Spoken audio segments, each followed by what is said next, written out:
زندگی کا ایک بڑا سبق یہ بھی ہے کہ شوق کی عمر میں صبر سیکھ لیا جائے۔ ہمارا رب اتنا مہربان ہے کہ جانوروں کو پانی پلانے پر بھی جنت عطا کر دیتا ہے۔ وقت کے سمجھانے کا طریقہ سخت اور تلخ ہوتا ہے، مگر اس کی سمجھائی بات ساری عمر کے لیے سمجھ میں آ جاتی ہے۔ دنیا کا ہر انسان درد کا تجربہ رکھتا ہے، مگر پھر بھی کسی کے درد کو محسوس نہیں کرتا۔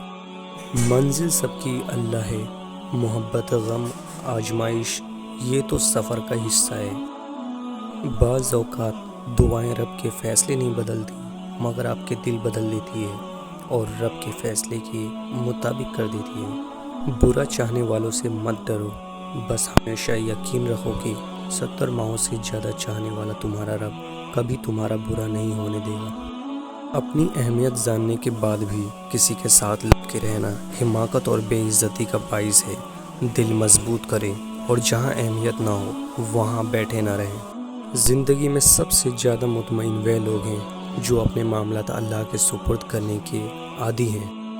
آنکھ دنیا کی ہر چیز دیکھتی ہے، مگر جب آنکھ کے اندر کچھ چلا جائے تو اسے دیکھ نہیں پاتی، بلکہ اسی طرح انسان دوسری کے عیب تو دیکھتا ہے پر اسے اپنے عیب نظر نہیں آتے۔ دل کا اچھا ہونے سے کہیں بہتر ہے کہ انسان زبان کا اچھا ہو، کیونکہ لوگوں کا واسطہ سب سے پہلے آپ کی زبان سے پڑتا ہے۔ دل تک تو کچھ خاص لوگ ہی پہنچ پاتے ہیں۔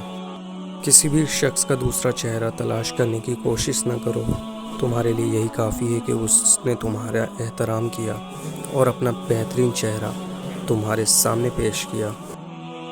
کتابوں اور مشاہدوں سے انسان سیکھتا ضرور ہے، لیکن سبق وہی یاد رہتا ہے جو وقت اور لوگ سکھاتے ہیں۔ اور زندگی ہر قدم پر امتحان مانگتی ہے، کبھی ہمارے ظرف کا، کبھی ہمارے صبر کا۔